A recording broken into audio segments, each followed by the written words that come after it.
Hello friends, welcome to Bhoomika kitchen. ನಾನು ನಿಮ್ಮ ಭೂಮಿಕಾ ಸುದರ್ಶನ್. ಇನ್ನೇನು ಹಳಸಿನಣ್ಣೆಲ್ಲ ಮುಗಿತಾ ಬಂತು, ಅದ್ರ ಬೀಜ ಉಪಯೋಗಿಸ್ಕೊಂಡು ನಾನು ಇವತ್ತು ಸಾರು ಮಾಡ್ತಾ ಇದ್ದೀನಿ. ಇದಕ್ಕೆ ಯಾವುದೇ ಒಂದು ಬೇಳೆ ಉಪಯೋಗಿಸಿಲ್ಲ. ಶುಂಠಿ, ಬೆಳ್ಳುಳ್ಳಿ, ಈರುಳ್ಳಿ ಇವೆಲ್ಲ ಏನು ಉಪಯೋಗಿಸ್ದೆ, ಬರೀ ಹಳಸಿನ ಬೀಜನೇ ಮೇಯ್ನ್. ಅದನ್ನು ಉಪಯೋಗಿಸ್ಕೊಂಡು ಇವತ್ತು ಸಾರು ಮಾಡ್ತಾ ಇದ್ದೀನಿ. ಬಿಸಿ ಬಿಸಿ ಅನ್ನಕ್ಕೆ ತುಪ್ಪ ಹಾಕ್ಕೊಂಡು ಈ ಸಾರು ಹಾಕೊಂಡು ತಿಂತಾ ಇದ್ರಂತೂ ಏನು ರುಚಿಯಾಗಿರುತ್ತೆ ಗೊತ್ತಾ. ಬನ್ನಿ ಮತ್ತಿನ್ಯಾಕೆ ತಡ, ಈ ಹಲಸಿನ ಬೀಜದ ಸಾರು ಮಾಡೋದು ಹೇಗೆ ಅಂತ ತೋರಿಸ್ತೀನಿ. ಕುಕ್ಕರ್ ಒಳಗಡೆ 2 ಕಪ್ಪು ಹಲಸಿನ ಬೀಜನ ಹಾಕೊಂಡಿದ್ದೀನಿ. 2 ಕಪ್ ಅಷ್ಟು ನೀರು ಹಾಕ್ಕೊಂಡು ಇದನ್ನು ಬೇಯಿಸ್ಕೊಳ್ತಾ ಇದ್ದೀನಿ. ನಾನು ಇಲ್ಲಿ ಸಿಪ್ಪೆ ಏನು ತೆಗ್ದಿಲ್ಲ, ಡೈರೆಕ್ಟಾಗಿ ಹಾಗೆ ಬೇಯಿಸ್ಕೊಳ್ತೀನಿ. ಹೀಗೆ ಬೇಯಿಸ್ಕೊಳ್ಳೋದ್ರಿಂದ ಆ ಹಲಸಿನ ಬೀಜ ತುಂಬ ಏನು ಬೆಂದೋಗಲ್ಲ, ಹಾಗೆ ಒಂದು ಉಂಡೆ ಥರನೇ ಇರುತ್ತೆ. ಸ್ಟವ್ ಆನ್ ಮಾಡಿಕೊಂಡು ಒಂದು 2 ವಿಷಲ್ ಕೂಗಿಸ್ಕೊಂಡ್ರೆ ಸಾಕು. ಇದು ಫ್ರೆಶ್ ಆಗಿರೋವಂಥ ಹಲಸಿನ ಬೀಜ. ಅವಾಗ ತಾನು ಹಲಸಿನಿಂದ ಬಿಡಿಸಿ ಇನ್ನು ನೆಕ್ಸ್ಟ್ ಡೇನೇ ಮಾಡ್ತಾ ಇರೋವಂಥದ್ದು.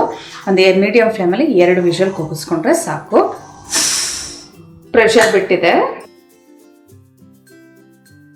ನೀರೆಲ್ಲ ಸಪ್ರೇಟ್ ಮಾಡ್ಕೊಳ್ತೀನಿ. ಇವಾಗ ನೋಡಿ, ಇದು ಬೀಜಗಳೆಲ್ಲ ಚೆನ್ನಾಗಿ ಬೆಂದಿದೆ. ಈ ಸಿಪ್ಪೆ ತುಂಬ ಸುಲಭನೇ, ಚಾಕು ಸಹಾಯದಿಂದ ಆರಾಮ್ಸೆ ತೆಗಿಬೋದು. ಇದು ತಣ್ಣಗಾದ ಮೇಲೆ ನೀರೆಲ್ಲ ಕಂಪ್ಲೀಟ್ ಸೋರಿರುತ್ತಲ್ಲ, ಆವಾಗ ತೊಗೋಬೋದು.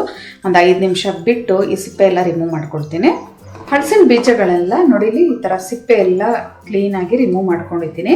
ಅದರಲ್ಲಿ ಒಂದು 10 ರಿಂದ 15 ಹಲಸಿನ ಬೀಜ ಹಿಂಗೆ ತುಂಬ ಸಾಫ್ಟ್ ಆಗಿರೋದನ್ನ ರುಬ್ಬೋದಕ್ಕೆ ಎತ್ಕೋತಾ ಇದ್ದೀನಿ. ಕೆಲವೊಂದು ಐಟಮ್ನ ಫ್ರೈ ಮಾಡ್ಕೋಬೇಕು. ಇವಾಗ ಸ್ಟವ್ ಆನ್ ಮಾಡಿಕೊಂಡು ಬಾಣಲಿ ಒಳಗಡೆ 1 ಟೇಬಲ್ ಸ್ಪೂನ್ ಎಣ್ಣೆ ಹಾಕೊಂಡಿದ್ದೀನಿ. ಎಣ್ಣೆ ಒಂಚೂರು ಚೆನ್ನಾಗಿ ಬಿಸಿ ಆಗ್ತಿದೆ. ಹಾಗೆ ಒಂದು 3 ಟೀ ಸ್ಪೂನ್ ಅಷ್ಟು ಧನಿಯಾನ ಚೆನ್ನಾಗಿ ಫ್ರೈ ಮಾಡ್ಕೊಳ್ಳೋಣ, ಒಳ್ಳೆ ಘಮ ಬರೋವರೆಗೂ. ಧನಿಯಾ ಲೈಟಾಗಿ ಘಮ ಶುರು ಆಗ್ತಿದೆ. ಹಾಗೆ ಒಂದು 5 ಬ್ಯಾಡಗಿ ಮೆಣಸಿನ್ಕಾಯಿ, 5 ಗುಂಟೂರು ಮೆಣಸಿನ್ಕಾಯಿ, ಅಥವಾ ನಿಮ್ಮ ಖಾರಕ್ಕೆ ತಕ್ಕ ಹಾಗೆ ನೋಡ್ಕೊಂಡು ಹಾಕೊಳ್ಳಿ. ಇದು ಒಂದು 10 ರಿಂದ 15 ಸೆಕೆಂಡ್ ಫ್ರೈ ಮಾಡಿಕೊಂಡ್ರೆ ಸಾಕು.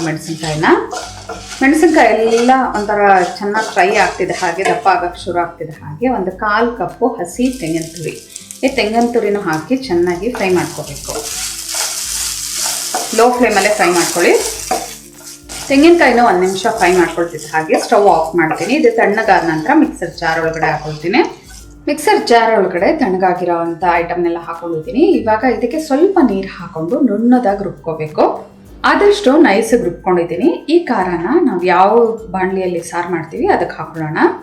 ಖಾರ ರುಬ್ಕೊಂಡಿರುವಂಥ ಮಿಕ್ಸರ್ ಜಾರ್ ಒಳಗಡೆ ಒಂದು 10 ರಿಂದ 15 ಬೀಜಗಳನ್ನ ಒಂದು ಬೌಲ್ ಅಷ್ಟು ತೊಗೊಂಡು ಇದಕ್ಕೊಂಚೂರು ನೀರು ಹಾಕ್ಕೊಂಡು ನುಣ್ಣದಾಗಿ ರುಬ್ಕೊಳ್ತೀನಿ.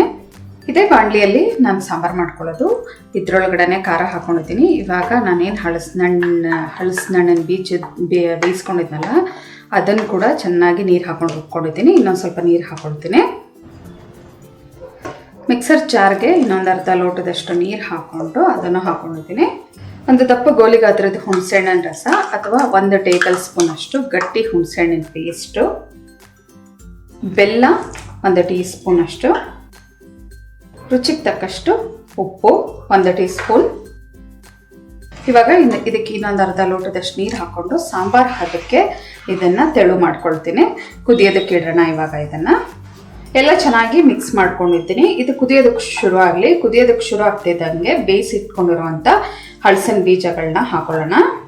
ಚೆನ್ನಾಗಿ ಕುದಿ ಬರೋದಕ್ಕೆ ಶುರು ಆಗಿದೆ. ಉಪ್ಪು, ಹುಳಿ, ಖಾರ ಎಲ್ಲ ಕರೆಕ್ಟಾಗಿದೆಯಾ ಅಂತ ಈ ಟೈಮಲ್ಲೇ ಕುದಿ ಬಂದ ನಂತರ ನೋಡ್ಕೋಬೇಕು ನೀವು. ಇವಾಗ ಹಲಸಿನ ಬೀಜಗಳನ್ನ ಬೇಯಿಸಿರೋದನ್ನ ಹಾಕ್ಕೊಳ್ಳೋಣ. ಇದಕ್ಕೆ ಹಾಕ್ಕೊಂಡು ಒಂದು 7 ರಿಂದ 8 ನಿಮಿಷ ಇದನ್ನು ಚೆನ್ನಾಗಿ ಬೇಯಿಸ್ಕೋಬೇಕು. ಥಿಕ್ನೆಸ್ ನೋಡಿಕೊಂಡು ನೀರು ಹಾಕ್ಕೊಂಡು ಸಾರಿನ ಹದದಲ್ಲಿ ಇದನ್ನು ಮಾಡ್ಕೋಬೇಕಾಗತ್ತೆ. ನಾನು ಸ್ವಲ್ಪ ನೀರು ಹಾಕ್ಕೊಳ್ತೀನಿ. ಇನ್ನೊಂದು ಸ್ವಲ್ಪ ನೀರು ಹಾಕ್ಕೊಂಡಿದ್ದೀನಿ. ಲಿಡ್ ಕ್ಲೋಸ್ ಮಾಡಿಕೊಂಡು ಒಂದು 7 ರಿಂದ 8 ನಿಮಿಷ ಇದನ್ನು ಚೆನ್ನಾಗಿ ಕುದಿಸ್ಕೊಳ್ತೀನಿ, ಮೀಡಿಯಮ್ ಟು ಲೋ ಫ್ಲೇಮಲ್ಲೇ.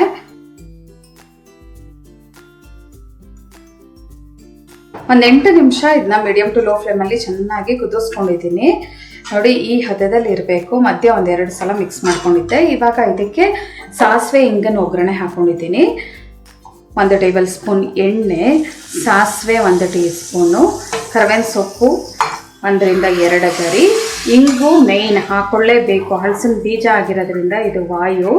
ಹಿಂಗೆ ಹಾಕ್ಕೊಂಡ್ರೆ ಒಗ್ಗರಣೆ ಹಾಕೋಬೇಕು ನೀವು. ಈ ಒಗ್ಗರಣೆ ಹಾಕ್ಕೊಂಡು ಕೊನೆಯಲ್ಲಿ ಕೊತ್ತಂಬರಿ ಸೊಪ್ಪು ಹಾಕ್ಕೊಂಡ್ರೆ ನಮ್ಮ ಸಾರು ರೆಡಿ ಆಯಿತು. ಕೊನೆಯಲ್ಲಿ ಸಣ್ಣ ಕಟ್ ಮಾಡ್ಕೊಂಡಿರೋವಂಥ ಕೊತ್ತಂಬರಿ ಸೊಪ್ಪು ಇದನ್ನು ಹಾಕಿ ಜಸ್ಟ್ ಒಂದ್ಸಲ ಈ ಥರ ಮಿಕ್ಸ್ ಮಾಡ್ಕೊಂಡ್ಬಿಡ್ತೀನಿ. ಸ್ಟವ್ ಆಫ್ ಮಾಡ್ತಾ ಇದ್ದೀನಿ. ಸರ್ವ್ ಮಾಡೋದಕ್ಕೆ ಬಿಸಿ ಬಿಸಿ ಹಲಸಿನ ಬೀಜದ ಸಾಂಬಾರು ನೋಡಿ. ಯಾವುದೇ ಒಂದು ಬೇಳೆ ಉಪಯೋಗಿಸಿಲ್ಲ, ಏನೂ ಇಲ್ಲ. ಹಲಸಿನ ಬೀಜ ಬೇಯಿಸ್ಕೊಳ್ಳೋದು ಫಟಾಫಟ್ ಅಂತ ಒಂದು 10ರಿಂದ 15 ನಿಮಿಷದಲ್ಲಿ ಈ ಹಲಸಿನ ಬೀಜ ಒಂದು ಬೇಯಿಸ್ಕೊಂಡಿದ್ರೆ ಸಾರು ಮಾಡ್ಕೊಂಡ್ಬಿಡ್ಬೋದು. ನಿಮಗೂ ಇಷ್ಟ ಆಯಿತು ಅಂದ್ಕೊಳ್ತೀನಿ. ನಿಮ್ಗೇನಾದರೂ ಇಷ್ಟ ಆಗಿದ್ರೆ ಈ ರೆಸಿಪಿ ಹೇಗಿದೆ ಅಂತ ನನಗೆ ಕಮೆಂಟ್ ಬಾಕ್ಸಲ್ಲಿ ನಿಮ್ಮ ಅಭಿಪ್ರಾಯನ ತಿಳಿಸಿ. ಇವತ್ತಿನ ಈ ರೆಸಿಪಿ ನಿಮ್ಗೆ ಇಷ್ಟ ಆದರೆ ಲೈಕ್ ಮಾಡಿ, ಶೇರ್ ಮಾಡಿ. ಯಾರೆಲ್ಲ ಇನ್ನೂ ಭೂಮಿಕಾ ಕಿಚನ್ಗೆ ಸಬ್ಸ್ಕ್ರೈಬ್ ಆಗಿಲ್ಲ ದಯವಿಟ್ಟು ಸಬ್ಸ್ಕ್ರೈಬ್ ಆಗಿ. Thanks for watching.